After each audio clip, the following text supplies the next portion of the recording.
Salut à tous et bienvenue dans le troisième épisode de Mage Knight. Donc là, on va passer à la manche 3. Donc on avait vu à la dernière manche que Krang avait avancé un petit peu, il a découvert un village, des unités un petit peu reloues là-bas, on a recruté des gardes du thème. J'aimerais bien XP et avancer un peu dans l'évolution de mon personnage pour débloquer plus de compétences et tout ça avant d'attaquer les cités. Il va falloir que j'avance un peu parce qu'il reste quand même pas mal de tuiles.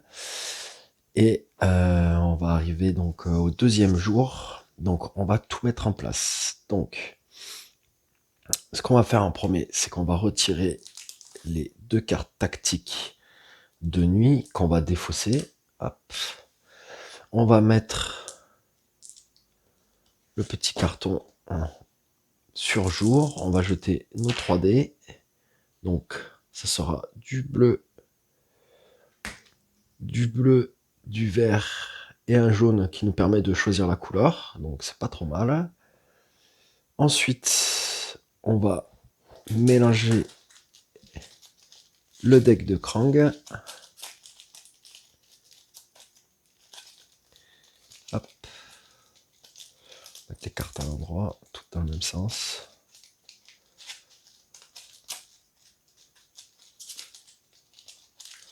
Hop.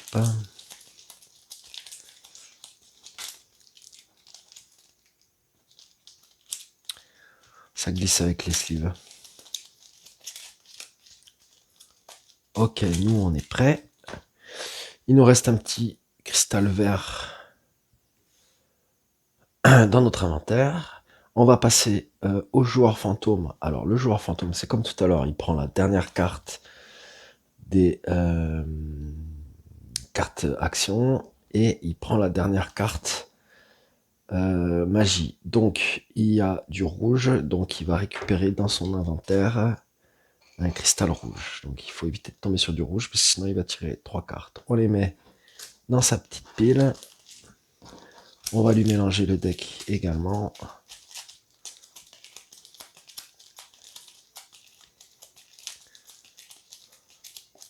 Donc pour l'instant ça va, on arrive quand même à jouer avant lui. Enfin à finir nos cartes avant que lui le finisse. Hop, lui il est prêt. On va retirer les 2 jetons d'initiative. Ensuite on va descendre les cartes action avancée, les cartes de magie. On va en tirer une nouvelle, ça va être fortifiant. Et ça va être récit héroïque. Donc celle-là, elle donne de l'influence. Pour chaque unité recrutée ce tour, gagnez 1 point de réputation à la fin de votre tour. Pas trop mal aussi. Les 2 unités de base, hop, on va les sortir. On va les mettre sous le paquet. Et on va piocher 3 nouvelles unités. Donc il y aura des troupes de choc. Il y aura un familier magique. Alors ceux-là, on peut les recruter dans les clairières magiques. C'est ici. Alors, c'est des très très bonnes unités. Le seul inconvénient, c'est qu'il faut claquer il faut claquer un jeton de cristal pour les garder à chaque fois. Elles sont un peu compliquées à gérer, surtout qu'on n'a pas beaucoup de cristaux. Et on a des moines sauvages. Ils sont plutôt pas mal. Attaque 3, parade 3 et attaque de siège 4 si on utilise un cristaux vert. C'est une unité plutôt pas mal. Mais bon, pour le moment, nous, on peut recruter qu'une seule unité parce qu'on n'a pas assez avancé. Mais si jamais on décide, on peut très bien reprendre une unité ailleurs et l'échanger avec celle-ci. Donc celle-ci, ce serait défaussée. Et on pourrait prendre la nouvelle. Donc ça, c'est fait. Ensuite, on va sortir les tactiques de jour. Hop. Avant de commencer, on va d'abord prendre 5 premières cartes. 3, 4, 5. On va regarder ensemble ce qu'on a par rapport à ce qu'on pourrait faire. Donc, on va avoir du mouvement, de l'influence, du mouvement, encore du mouvement, et là, piocher une carte. Je pense qu'on va utiliser le mouvement pour vraiment débloquer d'autres cases, d'autres tuiles campagne. En plus, avec cette carte, ce qui est bien, c'est que pendant... non, c'est celle-là. En plus, il y a un vert. À chaque fois que vous vous déplacez d'une case, vous pouvez défausser une carte pour gagner un cristal de la même couleur. Si vous défaussez un artefact, vous pouvez choisir la couleur. On va peut-être utiliser ça là pour justement augmenter un peu les cristaux dans l'inventaire. Donc on va déjà regarder les cartes tactiques, voir ce qu'il nous reste. Donc il nous reste l'initiative 1, rien de spécial. Initiative 2, lorsque vous choisissez cette tactique, défaussez jusqu'à 3 cartes de votre main pour piocher autant de cartes, mélangez ensuite le deck. Ok, c'est un peu un mulligan en fait. Vol de mana, lorsque vous choisissez cette tactique, prenez un dé de mana d'une couleur fondamentale de la source et placez-le sur cette carte. Ok. Vous pouvez utiliser ce mana n'importe quand pendant l'un de vos tours de ce jour. Une fois utilisé, relancez le dé à la fin de votre tour et replacez-le dans la source. Ça peut faire un dé de réserve. Et là, une fois pendant ce tour, vous pouvez rejouer un nouveau tour juste après le tour en cours. Si vous faites... Ah, je sais pas. Si vous le faites, retournez cette carte face cachée. Il n'y a pas grand chose. Je vais peut-être prendre vol de mana.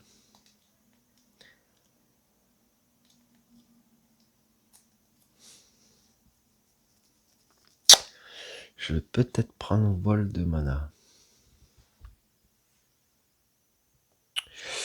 Ouais, je vais prendre vol de mana. Et le joueur fantôme va prendre celle-là. 2. Donc ce sera lorsque vous choisissez cette tactique, défausser jusqu'à 3 cartes. Celle-là, je pourrais plus l'utiliser. C'est pas grave. Donc du coup, initiative 2 et moi initiative 3. Donc c'est le joueur fantôme qui aura l'initiative. Donc je le mets en premier joueur et moi en deuxième joueur. Et je vais activer donc la tactique et je vais prendre le jeton bleu que je vais laisser sur cette carte et que je pourrai utiliser quand je veux pendant la journée. Donc ensuite, nous on a donc c'est au joueur fantôme, pardon. Donc c'est le joueur fantôme qui va commencer. Donc on va lui tirer ses 3 premières cartes. 1, 2, 3. C'est du vert, il a un vert, donc on tire une carte supplémentaire. Ok. Ensuite, on va passer à Krang. Krang, ce qu'il va faire, c'est que il va utiliser... Ouais. Il va utiliser cette carte qui va booster avec... Je vais laisser le jaune avec le vert qu'il y a ici. Donc il va booster sa carte. Donc, qu'est-ce que ça fait? J'aurai un mouvement de 4. À chaque fois que vous vous déplacez d'une case, vous pouvez défausser une carte pour gagner un cristal de la même couleur. Si vous défaussez un artefact, vous pouvez choisir la couleur. Donc c'est plutôt pas mal. Donc j'ai un déplacement de 4. Donc ce que je vais faire, c'est déjà, je vais faire un mouvement de 2. Je vais défausser cette carte pour gagner un cristal vert que je vais mettre dans mon inventaire. Puisque la carte est verte. Ok. Il me reste 2 en mouvement. Je vais dévoiler une tuile. Parce qu'il faut 2 en mouvement pour dévoiler une tuile. Donc ici, qu'est-ce qu'on a? On aura un monstre errant, un village et une tour de mage. Donc on va placer la tuile. La tuile, elle se place comme ceci. Ok. On va mettre un pion pour la tour du mage et un pion monstre errant. Donc là, ça sera pareil. On retrouve nos amis tirailleurs orques qu'on va mettre ici. Donc je pense que je vais continuer à faire du mouvement. Donc je vais refaire un mouvement de 2 et je vais défausser une carte blanche. Donc mouvement 2, une carte blanche pour récupérer un cristaux blanc dans mon inventaire. Donc cette carte elle est plutôt pas mal hein, parce qu'elle me permet vraiment de booster un peu mon inventaire et d'économiser des cristaux pour les tours à venir. Donc c'est plutôt bien. J'en ai besoin et ça va m'être très très très très utile. Donc il me restera cette carte ici que je vais garder dans ma main, même si elle a un mouvement. Si j'ai besoin de me battre avec d'autres cartes mouvement, je peux attaquer. Autre chose, vu que je me suis arrêté à côté de la tour de mage, je peux dévoiler ce qu'il y a dedans. Alors, dedans, nous avons... Alors, cette unité, je vais vous dire ce que c'est, si je la trouve. Oui, c'est un golem de glace. Alors, le golem de glace, il a une attaque de 2 en givre. Il a aussi un bouclier de 4. Il a résistance physique et résistance au givre. Donc résistance physique, c'est-à-dire que les attaques physiques prennent la moitié. Donc il faudrait faire 8 en dégâts pour pouvoir le détruire. Ou alors l'idéal serait de faire des attaques à distance pour l'éliminer complètement. Et après, il a ceci, alors je m'en rappelle plus trop ce que c'est, je vais regarder vite fait sur le bouquin.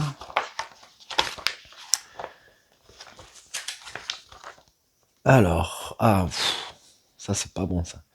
Ça c'est paralysant. Si une unité est blessée par cette attaque, elle est immédiatement détruite. Donc ça c'est pour vos unités recrutées. Retirez du jeu. Si vous devez prendre en main une ou plusieurs blessures suite à cette attaque sur votre héros, vous devez immédiatement défausser toutes les cartes autres que blessures de votre main. Autant dire qu'il vaut mieux pas se faire blesser par notre ami.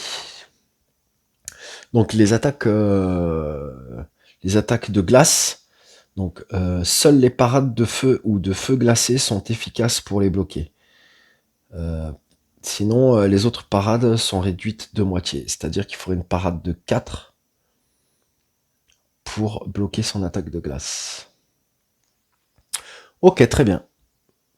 Très bien, très bien, très bien, très bien. On va voir prochain tour ce qu'on pourrait faire. Donc, je vais défausser mes cartes ici.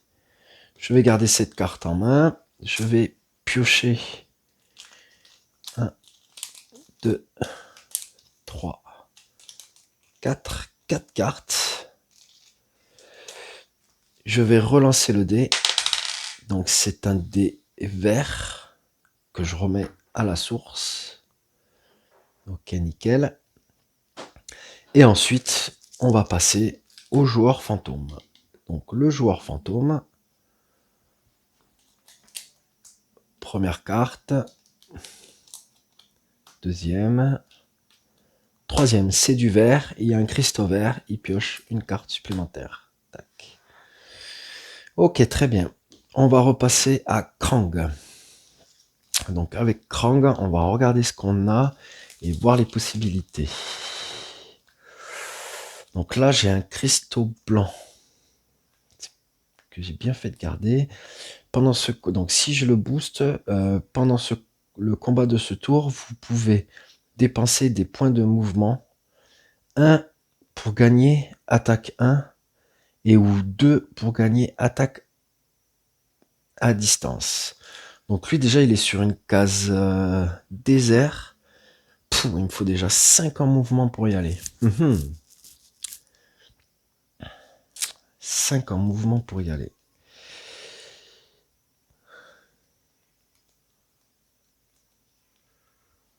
Aïe, aïe, aïe, aïe, aïe. Il y a moyen, il y a possibilité de faire des choses. Hein.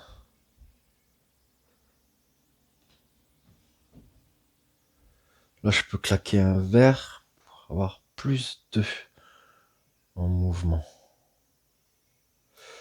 Donc ça me ferait 6. Il faut 5. 6. Je peux dépenser un verre, ça fait 7, 8, 9, 10. 10.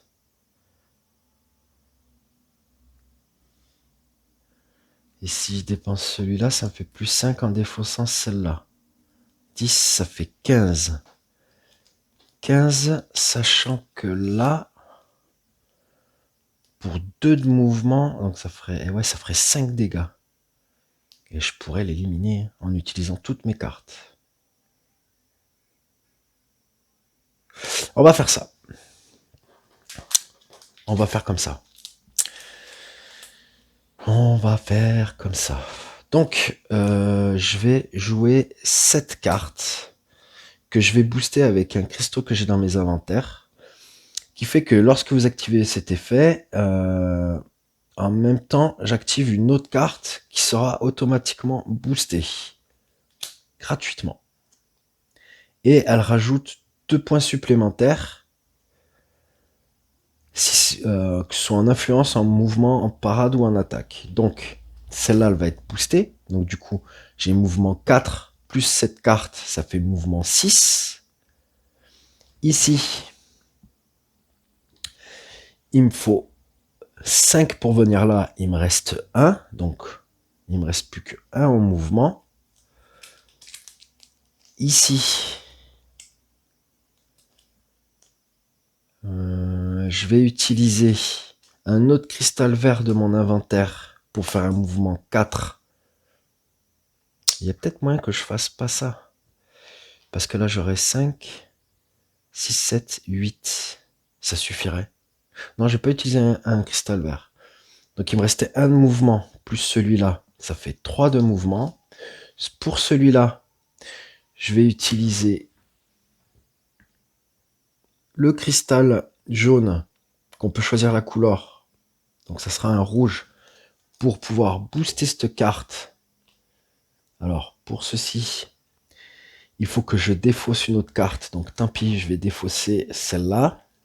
Et elle me donne 5 en mouvement. Donc, en tout, j'avais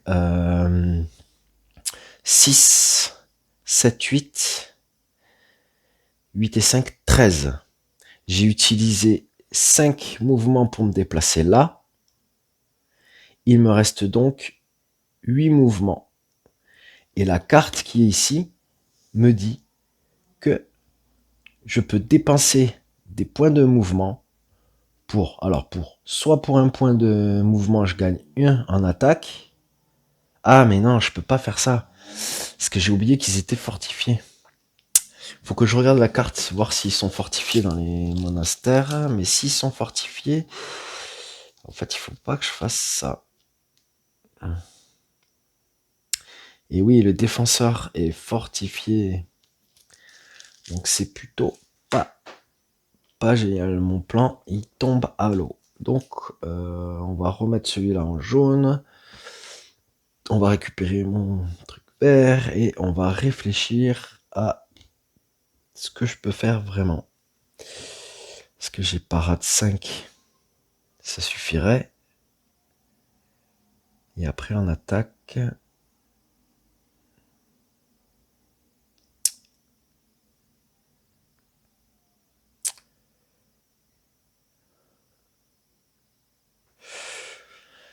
Ouais, on va faire ça. Donc, on va faire autrement. Donc, c'est pareil, je vais recommencer. Je vais jouer celle-là avec un cristal vert. Ça me donnera plus 2 en mouvement. Ok. Donc, je suis à 6 en mouvement. Je vais venir ici. Donc, quand on vient, pareil, dans un monastère, on perd un influence. Donc, ça va. Même en reculant, je reste à 0. Ok. Et celle-ci donc est boostée et j'ai toujours par un mouvement, j'ai une attaque. Donc je fais pas d'attaque à distance. Par contre, lui, il va m'attaquer. Il va me mettre 2 dégâts. Donc vu que je vais pouvoir me défendre que en physique,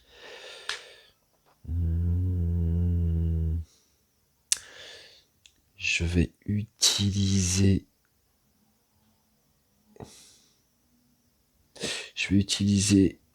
le jaune pour booster ça et avoir une parade de 5. Donc voilà.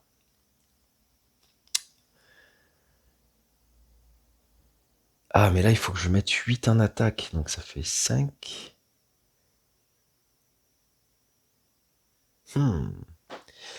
Et non, c'est pas génial. Je vais pas pouvoir faire grand chose en fait.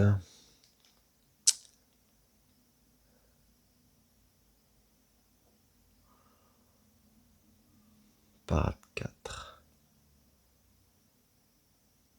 Du coup, ça ferait 5, 6, 7. Il m'en manquerait un quand même.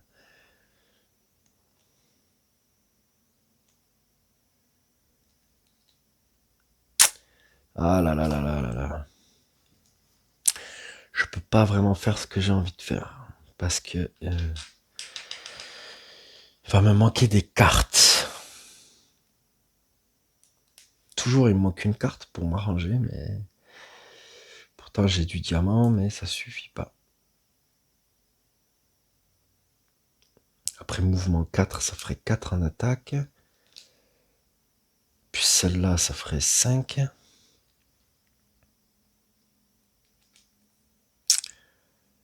Ça ferait 5, 6, 7, 8. Et non, ça change pas grand-chose.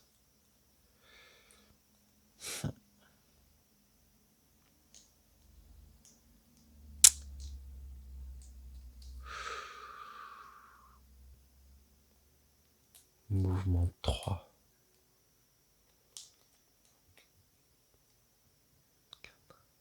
4. Ça ferait 4, 5, 6. Alors attends. Pas simple, là j'avais 6 en mouvement, il me reste 1 en mouvement. Si je booste celle-là avec le jaune qui devient bleu, donc je pars l'attaque. Par contre, il me faut 8 en dégâts. Donc avec un cristal vert, je mets 4 plus le mouvement qui reste, ça fait 5. 6 et eux 6 attaques, 7, 8. Ah ouais, ça va passer. Donc c'est parfait, on va faire comme ça. Donc je recommence. J'ai utilisé un cristal vert à moi pour booster cette carte qui me donnait 6 en mouvement. Avec 5 en mouvement, j'ai pu mettre Krang sur la tour de mage. Donc il me reste un point de mouvement. Je vais parer l'attaque qu'il va me faire. Donc il faut que j'ai au moins 4 de parade. Donc là j'ai 5, c'est parfait. Puisque je prends de la source le jeton jaune qui devient bleu. Puisque je peux choisir la couleur. Donc je pars. Et maintenant c'est à moi d'attaquer. Donc je vais reprendre un cristal vert de mon inventaire pour avoir 4 en mouvement plus celui qui restait, ça fait 5. Cette carte, je vais l'incliner. Ça fait, pour faire du mouvement, ça fait 6 mouvements. Et je vais utiliser mes gardes du thème que je vais activer pour avoir une attaque de plus 2, ce qui fait 8 dégâts. Donc, 8 dégâts, ils ont 4 en résistance, mais vu qu'ils ont résistance physique, il faut que je fasse le double de dégâts, donc ça fait 8. Ils sont éliminés. Durement, mais ils sont éliminés. Donc, je vais défausser le jeton. Hop, je ne gagne pas de points d'influence pour les avoir éliminés. Je vais par contre gagner 5 points de gloire. Donc 1, 2, 3, 4, 5. Donc c'est cool parce que j'ai monté d'un niveau. Voilà. Hop, je vais essayer de serrer ça parce que voilà. Donc ça c'est cool. Ici, la tour de mage, elle devient à moi. Donc, quand on gagne une tour de mage, Hop, je vais vous sortir les petites cartes parce qu'en fait, ils ont fait plein de petites cartes qui sont très très utiles pour savoir où on en est. Donc, je vais sortir la tour de mage. Tac. Donc, quand la tour est conquise, n'importe quel joueur peut recruter des unités portant l'icône tour de mage. Donc ici, il y a les familiers magiques seulement. Tour de mage et acheter des sorts. Chaque sort peut être acheté pour 7 points d'influence plus un mana de la couleur du sort acheté. Et quand la tour est non conquise, donc ils disent que si l'ennemi est vaincu, marquez cette case avec l'un de vos jetons boucliers et gagnez un sort en récompense. Donc ça, c'est plutôt cool. Donc ici, je vais pouvoir choisir un sort. Donc on va regarder ce qu'on a. On a attaque de feu 5 ou parade de feu 7. C'est pas mal. Et déluge de flamme, attaque de feu 5 ou parade de feu 7. Cette attaque ou cette parade est augmentée de 2 pour chaque jeton ennemi que vous affrontez. C'est assez fort. Hein. On a secousse, moins 3 en armure pour l'ennemi ciblé, ou 2 en armure pour tous les ennemis. L'armure ne peut pas être réduite en dessous de 1. Et tremblement de terre, moins 3 en armure pour l'ennemi ciblé, ou moins 6 armure s'il est fortifié, ou moins 2 armures pour tous les ennemis, ou moins 4 armures s'ils sont fortifiés. Une armure ne peut pas être réduite en dessous de 1. Ça c'est pas mal, surtout pour attaquer les cités où il y a beaucoup d'ennemis. Mais bon, de toute façon, il va falloir faire un choix. Hein. Et là, c'est du soin. Fortifiant. Piochez une carte pour chaque blessure de votre main. Soignez ce tour. Rendez disponible chaque unité soignez ce tour. Et un maladie. L'armure de tous les ennemis bloqués pendant la phase de parade est réduite à 1. Pouh, ça aussi, c'est énorme. Je me tâte parce que mur de flamme, c'est vraiment pas bien. C'est vraiment, pardon, très bien. Et secousse aussi, ça déchire. Ouais.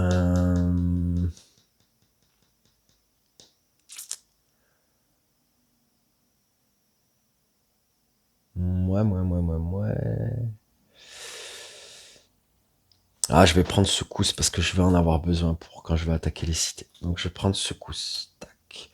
Je descends ici et je retire une carte. Ça sera offrande. Ok. Donc là, c'est plutôt pas mal. Donc on va défausser les 2 jetons. Par contre, j'ai bien utilisé mes jetons d'inventaire. Hein. J'en ai fumé 2 sur 3. Il m'en reste plus qu'un. Un blanc. Par contre, j'ai joué toutes mes cartes, donc ça, c'est plutôt bien. Je vais jeter le dé que j'ai utilisé, donc ça sera du rouge. Hop. Faut pas que j'oublie aussi que j'ai un dé bleu en réserve. Donc on verra plus tard. Je vais tirer mes 5 cartes. Donc 1, 2, 3, 4, 5. Forcément, j'ai le pouvoir puisque de toute façon, quand on gagne une carte, on la met directement sur son deck. Ok, 1, 2, 3, 4, 5. J'ai pas mal de trucs. J'ai oublié de faire une chose, c'est que je suis monté d'un niveau. Donc, ici, je débloque pas de compétences ni de cartes, mais je prends ce jeton qui va devenir un bouclier, donc ce qui va me permettre de recruter une deuxième unité, et mes stats sont augmentés. Donc maintenant j'ai 3 en armure et toujours une main de 5 cartes. Ok, maintenant on va passer au joueur fantôme. Donc le joueur fantôme, il va tirer ses 3 cartes, il lui reste quand même pas mal de cartes, donc c'est cool.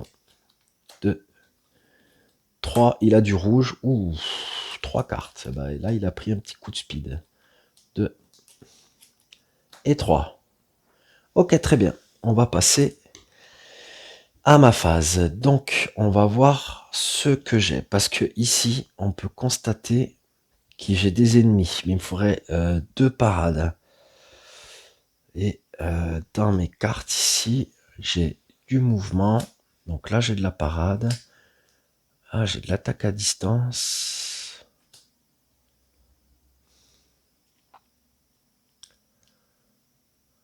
J'ai du vert là-bas.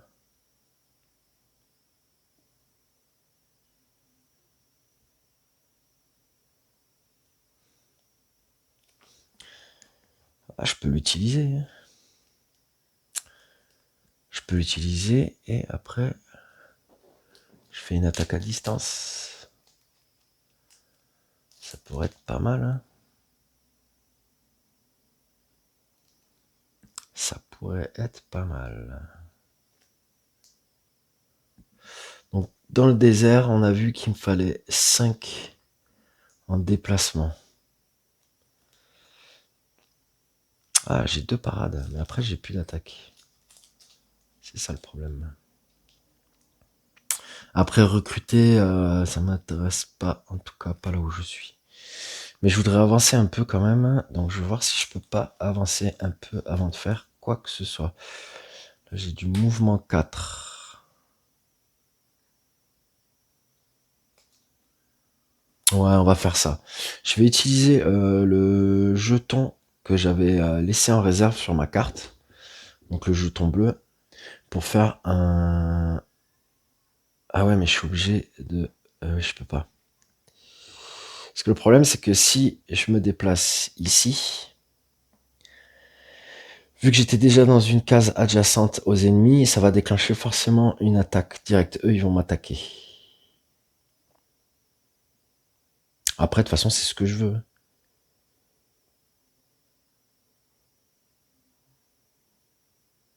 Non, mais on va faire autrement. Je pense que je vais les attaquer direct avec une attaque en distance. Donc, ce que je vais faire, c'est... donc dans la ressource, il y a un jeton vert. Je prends un jeton. Et je suis désolé, excusez-moi.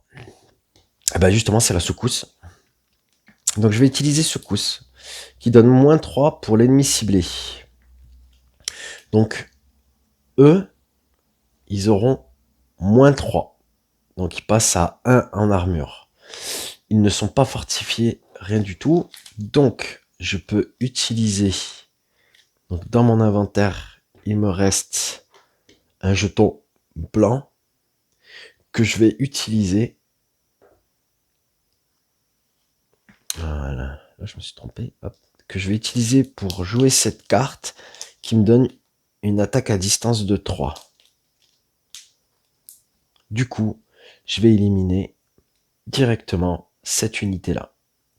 Donc, je vais gagner un point d'influence parce que ce sont des monstres errants. Donc là, hop, je remonte un peu, ça va faire du bien. Et je vais gagner également 2 points de gloire. Donc là, hop, je passe à 11. Et je vais défausser l'unité. Tac. Donc j'aurais pas fait grand chose. Je vais jeter le dé. C'est un dé noir. Donc dé noir, eh ben, il va partir là-bas.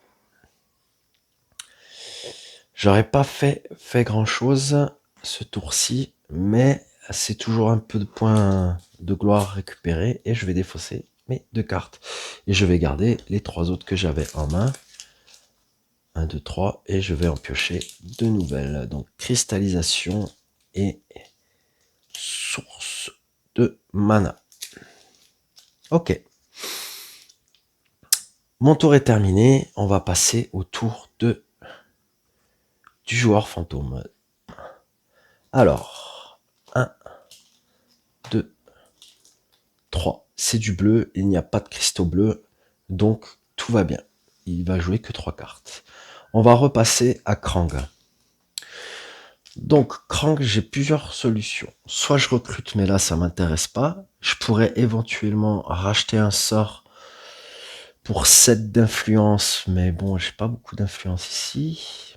Mais ce serait bien aussi que je dévoile d'autres tuiles par ici. On va voir, on va voir.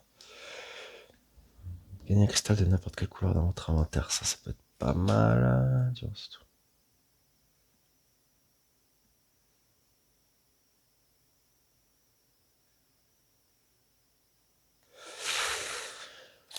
Là, j'ai du mouvement. Il me faut 5 en mouvement quand même. Hein. 2, 3, 4, 5, putain. Ah, c'est pas cool le désert. Bon, c'est pas grave. Je vais utiliser cette carte là parce que il faut que et je vais utiliser mon jeton que j'ai ici pour la booster. Donc en fait, ça me fait gagner un cristal de n'importe quelle couleur dans mon inventaire. Je vais prendre du vert. Hop. Je vais prendre du vert. Ok. Et là, je vais me déplacer. Donc, 2 de mouvement, plus 3, plus 4, plus 5. Je vais utiliser 5 de mouvement pour venir ici. Voilà. Bon, là, j'ai besoin de bouger un peu. Donc, c'est pour ça que je fais ça. Je vais jeter le dé. Ce sera un dé bleu. Cette fois-ci, je le remets là-bas. Allez. C'est au tour du joueur fantôme. Donc, 1, 2 et 3. Donc, il faudrait qu'il tire 3 cartes, mais de toute façon, il a plus de cartes. Donc, quand c'est comme ça, il faut pas oublier que on pourrait croire que c'est la fin du tour, mais en fait, non. Il annonce pas la fin du tour. Il a joué sa dernière carte. Ça veut dire que moi, je vais pouvoir jouer. Après, il va annoncer la fin du tour. Et après, je peux rejouer. Et non jouer qu'une fois et c'est terminé. Voilà. Bon, de toute façon, il me reste plus beaucoup de cartes. Donc, je suis obligé de piocher. Bon, il me reste 2 cartes. 2 cartes. Là, ça va pas être très très compliqué. Je vais utiliser 2 de mouvement pour dévoiler une tuile. Donc, ce qu'il faut savoir qui est très important, c'est que les tuiles, on peut pas partir où on veut. Il faut garder la côte comme ceci. C'est-à-dire que je peux pas mettre de tuile ici, je peux pas mettre de tuile là-bas. Voilà, je suis obligé de suivre l'alignement. Donc, elle, cette tuile, je vais la mettre ici.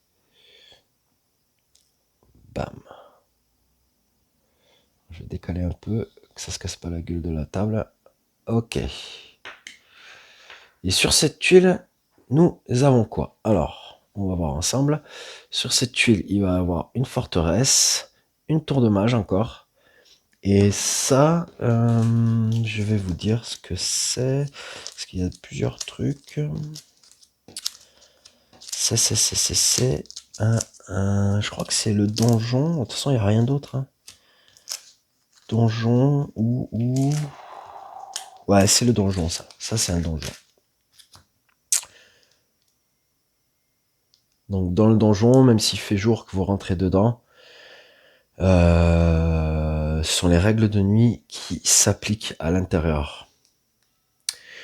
Donc, vous pouvez utiliser votre action du tour pour pénétrer dans le donjon, piocher un jeton et demi marron et combattez-le. Les règles de nuit s'appliquent dans un donjon et vos unités ne peuvent pas être utilisées. Alors, je peux pas utiliser les unités. Si vous avez vaincu l'ennemi, marquez le donjon comme conquis. Ok. Ok, d'accord. Donc, ce qu'on va faire, c'est que déjà, on va mettre un jeton donjon ici. Bim. On va mettre un jeton forteresse ici. Non, mais je crois que les jetons donjon, on les met que quand on rentre dedans. Et un jeton forteresse. Bim. Ok. Donc il me restera une carte, mais bon, je peux rien faire de spécial avec. Donc, j'ai fini. Hop. Je n'ai plus de cartes. C'est au tour du joueur fantôme, mais de toute façon, voilà, comme j'ai dit, j'ai plus de cartes. Donc, le tour, la manche 3 est finie. On va pouvoir passer à la manche 4. Donc, ça annonce la fin de notre épisode.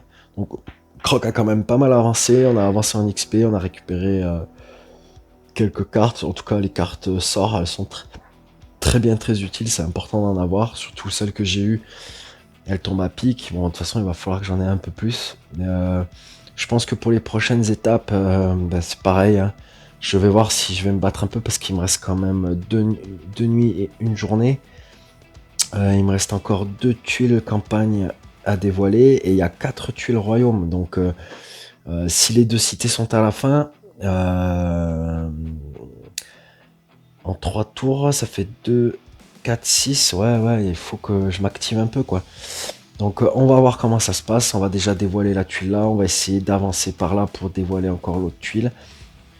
Et avancer dans la campagne et le royaume, quoi. Voilà. Donc ça annonce la fin de ce 3e épisode.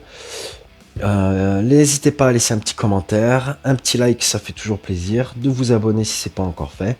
Et puis je vous retrouve pour l'épisode 4 très bientôt. Ciao ciao.